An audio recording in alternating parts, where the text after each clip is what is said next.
Hello and welcome to another episode of the AutoTrader Podcast. My name is Wandile Sishi. And I'm George Mienie. And we have a super interesting show for you guys today. And I think there's 3 topics which we'll be talking about. And they're all controversial. So I want to kind of pick your brain and see if we kind of agree or not. But the first one is our car ads getting out of control. I don't know if you've kind of been watching a lot of car ads recently, but I saw a really interesting Sometimes you can't avoid them, right? I mean, I go and try and watch them intentionally. Really? I have a little bit of, it's kind of like my guilty pleasure. Okay. It's watching car ads. And then we'll be talking about if EVs are really the answer. And then last but not least, Hamilton moving to Ferrari, will it save F1? Interesting. Well, controversial for me is when there's 2 sides to a story, two good arguments to a story. Well, we like to disagree a little bit, so I think... Yeah. Well, I mean, 2 sides that are kind of opposing and, Yeah. So... Are car ads getting too much? Yes. Why would you say that? I was reading an article about Toyota recently who were in a little bit of trouble because on Facebook they did an ad which said that there was an all-new Fortuner, right? And people looked at the car and they were like, this is not an all-new car. It's really a facelift.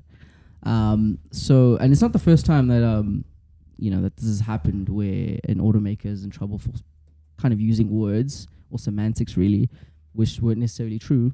And kind of Toyota went to the board and said, it isn't an all new car, it's just a facelift ultimately. But people didn't really appreciate that. So I don't know how you feel about that. Do you think semantics is an important thing when it comes to advertising a product or a new sort of service? So when you change something, how much of it do you need to change in order for it to be new? What percentage? I would say a good 40%. Where'd you get that number? That's just purely off of my, Okay, so I think it's debatable. You could change 10% of something and it could feel all new to one person and feel all the same to another. You could change 40% of something and it feels all new to one person, all the same to another. So it depends really on how much of the car was changed. I mean, Apple goes through this a lot, right? So especially in the beginning of when people were starting to get used to the technology a little bit. The software was updating quite rapidly, things that you can't necessarily see. And people would say it's the same thing, but it's not the same thing, right? Like the processing is a lot better. There's a lot of the experience that's all new, whereas the tangible, what you see is not necessarily like a big game changer. I mean, if it was a totally different Fortuner, then it wouldn't be a Fortuner. Yeah, for sure. There's got to be the essence of what the car actually was, right? Yeah. In that model. And then it's about kind of a subjective judgment of how much of the car needs to change in order to be new or not new. Yeah, that makes sense. I mean, in terms of this specific ad and this specific Fortuner, so there's new lights, new bumpers, new wheels, and some cosmetic changes. But ultimately, it was a facelift, ultimately. And what's the definition of a facelift? I think the internals are still the same in terms of the platform of the vehicle. And it's more of a cosmetic sort of thing that changes more than anything else. And that's what people had some issues with. And in fact, the advertising board did actually rule with the complaints. They ruled what? With the complaint. Complainant. Yes. Yeah. And said that it is slightly misleading, but kind of Toyota stood by the ground and said it is a new Fortuner. Ultimately, it is a new Fortuner. It's just kind of semantics that got them in a little bit of trouble there. Yeah, I mean, I think it'd be down to a lot of subjective things. Yeah. It's not necessarily like there's no way like a BMW 3 Series when they changed the entire front grille of the car, right? But the interior stays exactly the same or very similar. Was that load shedding? That was when the interior of the BMW stays the same. I mean, you're a BMW fan. Yeah. Have you seen 2 different cars from one year to the next? where the interior is largely the same, Mm. but the front grille changes. That kidney shape changes. Mm. It's a cosmetic change. That's really. But is it an all new 3 Series? Oh, you see, now you're even questioning it. Well, I see exactly what you're saying. I think it's still very much still a new vehicle. If Subjective. yeah, it is very subjective, and I think it's important to spotlight what those new things are for you to say it's new. But I can understand in some scenarios where somebody may think that they're buying a brand new product, and it's not necessarily a brand new product. It's the same platform, interior still the same, and it's just gotten wider arches, for instance, and now it's being called new. I don't think. That's what Toyota but did. I mean, you're even being subjective in choosing the elements that are changing. But should marketers be kind of, But how far do you go? How far can you go? How far do you allow? That's why I say it's advertisers subjective. to go? Yeah. Changing just one thing on a vehicle makes it an all new product, in my opinion. Mm. I mean, I'm no advertising standards regulator, but if you change one thing on a particular product, it changes the product. Mm. So for me, it's very subjective. It's one person's opinion versus another. So in America, this is another big issue because I watch a lot of basketball, and usually I have to stream it from like a VPN just so I can get the feed. The all new LeBron James. And the ads in America are a lot different. They are a lot more theatrical, a lot more Hollywood sort of driven. And right now, car manufacturers are in hot water in America because they are promoting this idea that like when you buy a car, it's going to be like the Fast and Furious movie, essentially. It can be a flying DeLorean from Back to the Future. Exactly. Or you'll be able to now drift and you can do all these crazy things with these cars. And now they're being regulated now in America to stop this idea and these semantics ultimately of saying that, if you buy this new car, you'll be the best driver in the world, essentially. So, as a marketer myself, I think... But you know that ads in America... Yeah. To my knowledge, ads in America are 1 minute long. Mm. Ads in South Africa are 30 seconds. Mm. Right? Why is that?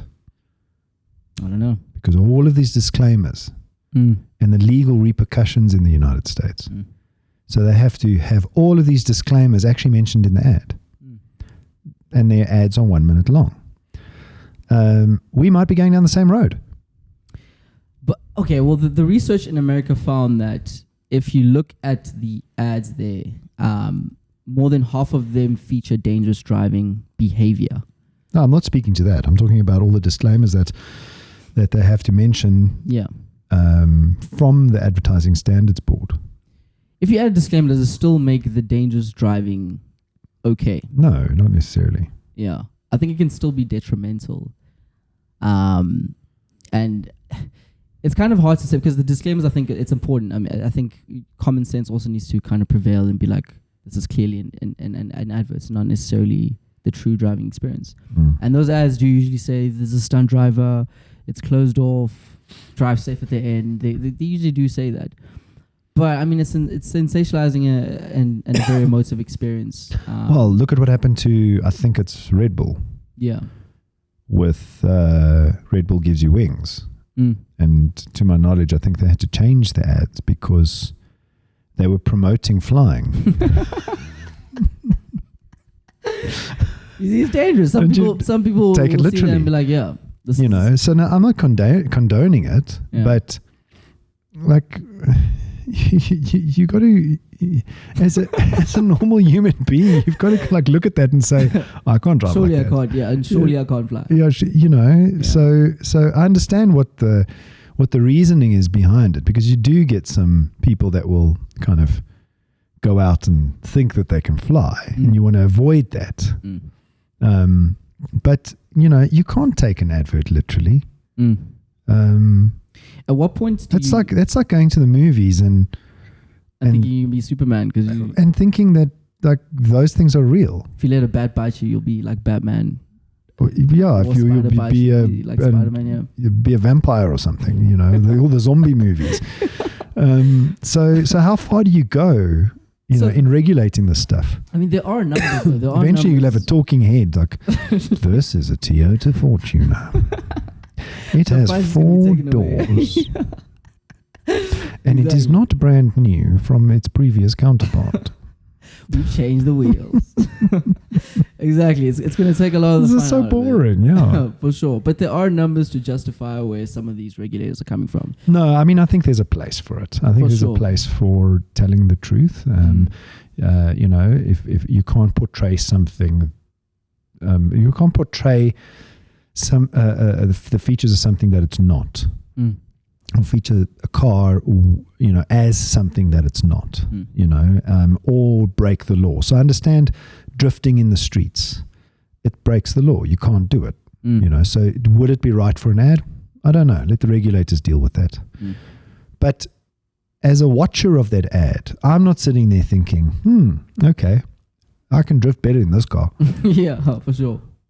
Okay. I mean, there are numbers to back it up. So in America, for instance, where this driving behavior is becoming, or this dangerous driving behavior and ads are very prevalent, there are more crashes versus countries where they have kind of banned and stopped advertisers from promoting that. Great example, Australia and Canada, they discourage car companies from even doing anything like that. As they are a lot more, it has 4 doors, that sort of thing, where they just kind of, they're selling the USPs and not necessarily an experience or sensation. So, I don't know if you can match those two things and be like, this is exactly why, this is the reason. But it's interesting to see that these behavioral things are coming up in scenarios where... Well, how does it get to those extremes? It's one advertising agency trying to trump the previous advertising agency with the previous car. That 4x4 ramped over the... mound of dirt and made it to the other side. Okay, well, how can we make it even more extreme? And I think it's just really the competitive nature of the ad agencies. It's like, okay, we've got to make this even more extreme. Jump it over Table Mountain. And then it starts becoming stupid. 100%. Moving on to the next topic is, so rush to electric vehicles may be an expensive mistake. So that was a title of, well, I've kind of tweaked it a little bit, but just off of that title, do you think that electric cars are an expensive mistake in terms of your experience in introducing EVs in any sort of country? Yeah, I don't know. This doesn't compute in my head. So it's a known fact, right? Yeah. That the production of the EV, all of the carbon, or not all of it, most of the carbon emissions happens up front at the manufacturing stage. Okay, so let's talk about carbon emissions separately from technology. Yes. So all of the carbon emissions are front loaded. It takes about 8 years, maybe 7, for an ICE vehicle to break even with an electric vehicle, right? Because the ICE vehicle, it's manufactured, uses a certain amount of carbon, or should I say, puts out a certain amount of carbon, and then puts carbon out into the atmosphere for the next couple of years, right? That break-even point is still quite long. But after that, the EV wins. Okay. So that's carbon from a carbon footprint point of view. The EV will win in the long run. People are complaining about the front loading of the carbon footprint. From a technology point of view, 200 moving parts versus 2,000 moving parts. Yeah. Longer service cycles. No oils and lubricants. 100%. Simpler technology. Quieter technology. Noise pollution zero. Yeah. You tell me where the mistake is. So a lot of the people who are saying that EVs are potentially a mistake, and I think that is a very, very loaded statement. But what they're really speaking to is this idea that we're moving too fast in terms of how we're forcing policymakers to, force car companies and everyone to adopt to them. There's a lot of people who speak to this idea that we need to get, one, the grid ready, two, to have smart cities and kind of facilitate the change instead of setting up these laws which force people to move in that direction too fast. And a large part of it has to do with, once again, CO2 and the production of EVs versus us being able to facilitate that environment and the ecosystem. Do you think that if we left it up to just natural adoption, because that's what you're talking about, will we ever get there? No, we'll never get there. We'll never get there in our lifetime. Yeah. So in some ways, forcing it will cause the other things to kind of fall in place. Yeah, exactly. Yeah. You know, so we're not. So we take sometimes taking the natural course is taking the windy road. It's taking long. So I don't think forcing it is a bad thing. Okay. Yes, it's going to cause pain. Of course, it's going to cause pain. For sure. You know, electricity grids have to be upgraded. You have to have. You know, it'll begin to force vehicle to grid, which then will force the Internet of Things, cars talking to different other, you know, different things like traffic lights or your home knowing when you're 5 blocks away and switching lights on, you know, those kinds of things. So it'll force those types of technologies, which will then get us there faster. I think in South Africa, we actually have the opposite problem. I feel that we are moving in a situation, because most people aren't buying, well, the large majority of South Africans aren't ready to make that adjustment yet. However, our grid is moving at a rapid pace in terms of the ecosystem of supporting electric vehicles. Not just grid, but the entire ecosystem of EVs, of EV ownership. Our grid is broken. Outside of our electricity issues. I mean, to support EV drivers. I mean, I read an article out there that said that there's a company that's, you know, kind of speed lining, setting up charging stations. I think they're going to ensure that there'll be a charging station for every 150 Ks. So it's things like that, which, and you've spoken about it. Already grid cars has put up in on all major highways a charging station every 200 Ks. Exactly. So now there's even more. There's even more. The more providers, the more suppliers, the more EV charging stations we get set up, the better for the transition to EVs. Although that side of the infrastructure is far ahead of the actual adoption of the EV. That's what I mean, yeah. To a factor of about 4 to 5 times. Okay. We've got more charging stations per EV than any other country in the world. Which then means that our problem is EV adoption, not infrastructure. Yes, the grid, all that stuff, that's a valid point. I'm talking about charging stations being actually laid down. Yes. There's enough of those. We need the adoption, and the adoption's only going to come when there is support from policymakers. I mean, we're going to keep watching this, and I think, to your point, in South Africa, alternatively, there's going to be Chinese variants.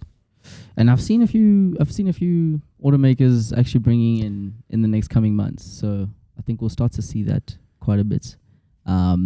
But ultimately, you don't need a 400-kilometer sort of range EV as kind of the only option. I think that the smaller... 90% of the car gets used in the city. Exactly. Yeah. Like, you maybe spend 10% of your time driving long distance. Not everybody's driving Durban every single week. You go on maybe a couple of holidays a year. Most of the time, you're driving home to work. I use 20% of my battery a day. Maximum. The 2035 dates, do you think that's too soon? Well, let's take a page from Elon Musk. He creates ambitious targets and then misses it not by much. Okay. And that's what you think this is. Set down the dates and let everything kind of work towards that. If we miss it by a couple of years, I mean, nothing's gonna happen, right? It's a good thing. Yeah. Okay. So, if we don't hit 2035, well, if we hit 2038, great. Yeah, fantastic. Yeah. I think it's a fantastic result. 100%. The last controversial topic that I want to bounce with you is I read this article about 2 days ago that said that Ferrari are preparing 50 million USD, which is about 960 odd million rand. Billion rand. Million rand. A billion. Just under a billion, yeah. Hmm. Yeah. For Lewis at the end of the season. And I think if that happens, so I think it's important to, so how I see F1 and how I see Lewis Hamilton, how I see Mercedes is very different from my perspective. So here's a question. Would you support Ferrari if Lewis moved? I wouldn't, but I would support Lewis. So yeah. That's being like half pregnant. No, I think you can love a driver and not necessarily support the team. See, I've always liked Mercedes from a while back. I believe in kind of how they play, and I love Toto more than anything else. But I love Lewis as a personality and a driver. And I think if you move to Ferrari, it's the best thing for him right now. And I think it's going to save F1. F1. I think it'll save Ferrari. Yeah, I do agree with you though. I think Ferrari could do with a driver like Lewis. He might follow in the footsteps of Schumacher. Mm-hmm. And bring the Ferrari team to the nature that a team should be. Yeah. Because at the moment they're all putting in different directions, I think. Leclerc he's a little bit of a one-lap wonder. Yeah. I think he's got a lot of potential, but he goes over the edge, and when he goes over the edge, he crashes spectacularly. For sure. So I think Lewis moving to Ferrari could be a good thing for Ferrari. I don't know about saving F1, because what you're assuming there, I suppose, is that Lewis winning in a Ferrari would bring attention to F1. I think Alonso winning in a Aston Martin would bring attention to F1. I think they'll bring attention to Aston Martin. But a lot of people watch F1 for Ferrari. A lot of people were introduced to the sport because of that. And I think whether you like the team or not, what they bring to the table is massive. And if you can put those two things together, I am happy with anybody that beats Red Bull. Yeah, at this point. Because they're way too far in the front of the field. Everyone's denying right now. Ferrari's saying it's not happening. I don't want Red Bull to lose. Yeah, but you want to see them like challenged. But they need to have the work cut out for them. Yeah, I think they're a brilliant team. I mean, geez, like we can take a page from their team effort and their teamwork. For sure. But they, it's them and then everyone else. Yeah. Everyone else is battling each other, but no one's really battling them. Yeah. It's the two drivers, Max and... Why do you think Lewis wouldn't go to Red Bull? Because it's 2001. I think that was too painful for him to accept, and I think his values don't align with the team. Why? The team's kind of like a maverick in kind of the way they operate, and I think Lewis... Or do you think it's because it's not a car brand? No, I don't think it's that. You don't think it's that? No. I think he wants the good fight, the fight that's legendary, historic, and has a lot of that kind of the ethos.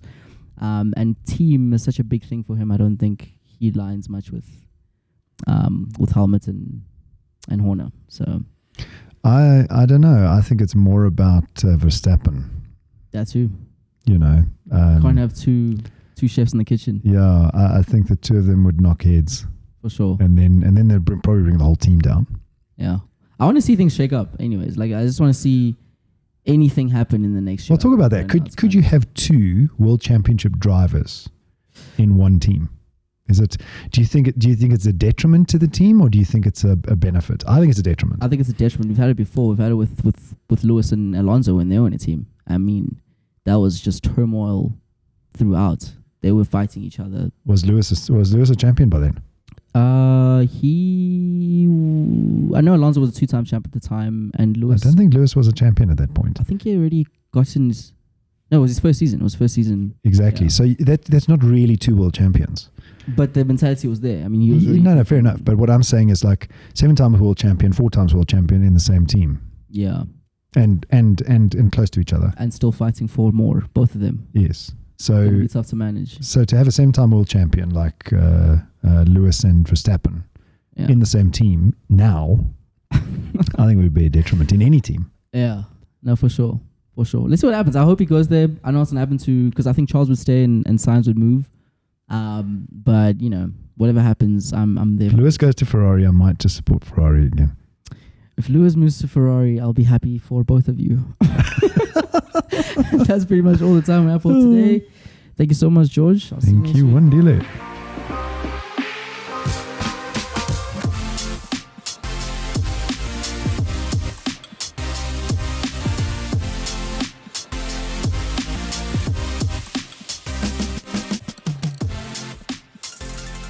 Search AutoTrader.